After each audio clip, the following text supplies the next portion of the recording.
एक मंदिर असते, त्या मंदिरामध्ये पुजारी असतात, छान पद्धतीनं मंदिराचं काम चालू असते. पण होतं काय माहिती आहे का, मंदिराची प्रसिद्धी वाढते, अनेक पर्यटक लोक येतात आणि मग पर्यटक लोक फॉरेनचे असल्यामुळं त्या मंदिरात प्रत्येकाने इंग्रजी बोलावी असा प्रस्ताव येतो. मग एक पुजारी होता जो शाळेतच कधी गेला नाही, त्याला कळलं बाबा आपल्याला महत्त्वाची गोष्ट इंग्रजी बोलता येत नाही, मग काहीतरी माझ्याकडे दुसरं काम द्या वाटलं तर मी घंटी वाजवतो म्हणले. पण नाही मला इथं इंग्रजी बोलणं कंपल्सरी आहे. म्हणजे भाषा मॅटरच नाही तुम्हाला, तुमच्या सक्सेसमध्ये भाषा मॅटर नाही, तुमचा लढा प्रामाणिक पाहिजे, लोक प्रामाणिक पद्धतीने तुम्हाला स्वीकारतात. आणि मग त्याला तिथून काढून टाकण्यात आलं. जी लोक शिकलेली आहेत, जी लोक इंग्रजी बोलतात ती मंदिराच्या कमिटीवर घेण्यात आली. मंदिराची प्रसिद्धी वाढली. यानं विचार केला काय करावं. त्यानं मंदिराच्या बाजूला एक जागा पाहिली, त्या जागेमध्ये छोटंसं चहा पाण्याचं हॉटेल टाकलं. हॉटेलची प्रगती झाली.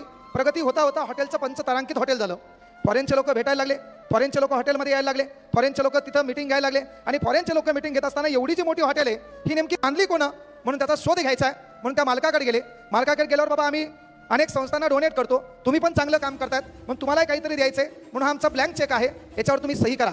तेव्हा त्यांनी सांगितलं अंगठ्याचा पॅड आणा. तेव्हा फॉरेनर लोक म्हटले बाबा एवढ्या मोठ्या पंचतारांकित हॉटेलचे तुम्ही मालक आहेत आणि पंचतारांकित हॉटेलचे मालक असताना तुम्हाला साधी सही येत नाही. तेव्हा त्या हॉटेल मालकानं दिलेलं उत्तर आहे, मी जर इंग्रजी शिकलो असतो, मी जर शिकलेला असतो तर कदाचित त्या मंदिरामध्ये घंटी वाजत बसलो असतो, आज या हॉटेलचा मालक नसतो. असेच नवनवीन व्हिडिओ पाहण्यासाठी या चॅनलला सबस्क्राईब करा.